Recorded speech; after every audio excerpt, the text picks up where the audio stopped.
الله أكبر الله أكبر الله أكبر الله أكبر الله أكبر الله أكبر الله أكبر الله أكبر الله أكبر الله أكبر dhugaa akkaan baay'ee gammadaadha jechuudha. Baay'ee gammachuu qaba. Ifin jechuudha xiqqoo kanarra jirtu jechuudha. Gammachuma kana ibsachuudhaaf karaa kanaan dhufe jechuudha. Waliigalteen loltoota Hamaasii fi Israa'eliin waliin taasifamee jira. Waliigalteen lola dhaabuu loltoota Israa'elii fi Hamaas jidduutti taasifamee jira jechuudha. Erga lubbuun ilma namaa baay'een galaafatamteen booda jechuudha. Waliigalteen kun kan taasifame waraana ji'a 15 waggaa tokkoof ji'a 3 ture jechuudha. Waraanni kun jechuudha. Palestaan waraana kana irratti lammiileen Palestaan dhuman jechuudha. 46,788 lola kanarratti dhumatee jechuudha. Jaarsi daa'imni waan baay'ee miidhaa guddaa kan geggeessa jechuudha.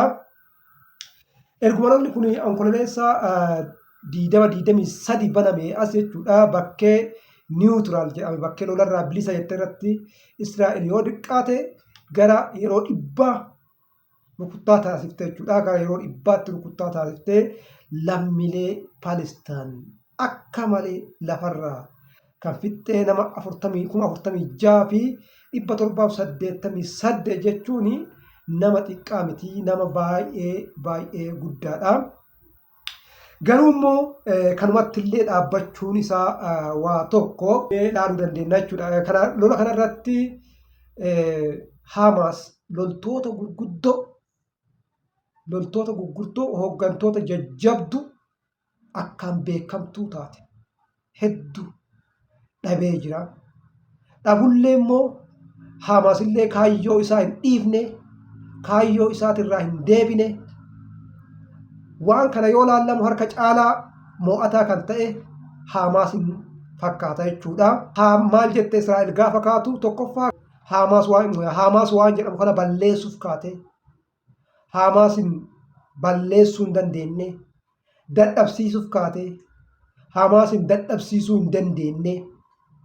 Dhumarratti immoo sadarkaa lola dhaabuuti irratti walii galanii jechuudha. Lola dhaabuu kanarratti pirezidaantonni USA jechuudha kan amma aangoo fudhachuuf deemu Doonaald Tiraamp fi Joo Baayiden illee waan irratti wal falmaa jiran fakkaata. Joo Baayiden anatu dhaabsisa jedha. Tiraamp illee immoo anatu dhiibbaa uumee akka dhaabbatuuf jedha. Kanaaf waan kanarratti jechuudha wal falmaa jiranii walillee falmanii. Waliigalteen kun guyyaa sanbata guddaa dhufu jechuudha. Guyyaa 19 irraa ka'ee irra kan oolu ta'a jechuudha. Garuu haguma waliigalteen kun mallattaa'e asitti jechuudha. Si'a 8 Israa'el jechuudha. Amma deebitee si'a 8 rukuttee jirti. Hamaas jechuudha. Si'a 8 rukutteerti. Haga odeeffannoo amma jiru naannoo nama 71 du'ee jira jechuudha. Eeguma waliigalteen kun ta'een boodatti.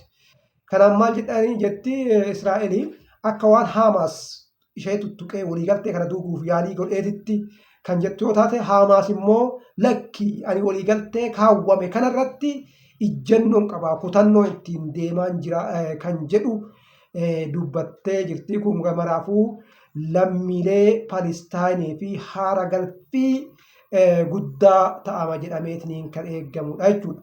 Odeeffannoon keenya kan biraa immoo AU'n jechuudha, Afrikaan Yuuniyen jechuudha. Waliigaltee Akiraa irratti taasifamsa Itoophiyaa fi Soomaaliyaan haala gaariin deemaa akka isaan jiran jechuudha ibsee, kun waan gaarii akka ta'ee fi waan jajjabeeffamuu qabu akka ta'ellee dubbatee jira jechuudha.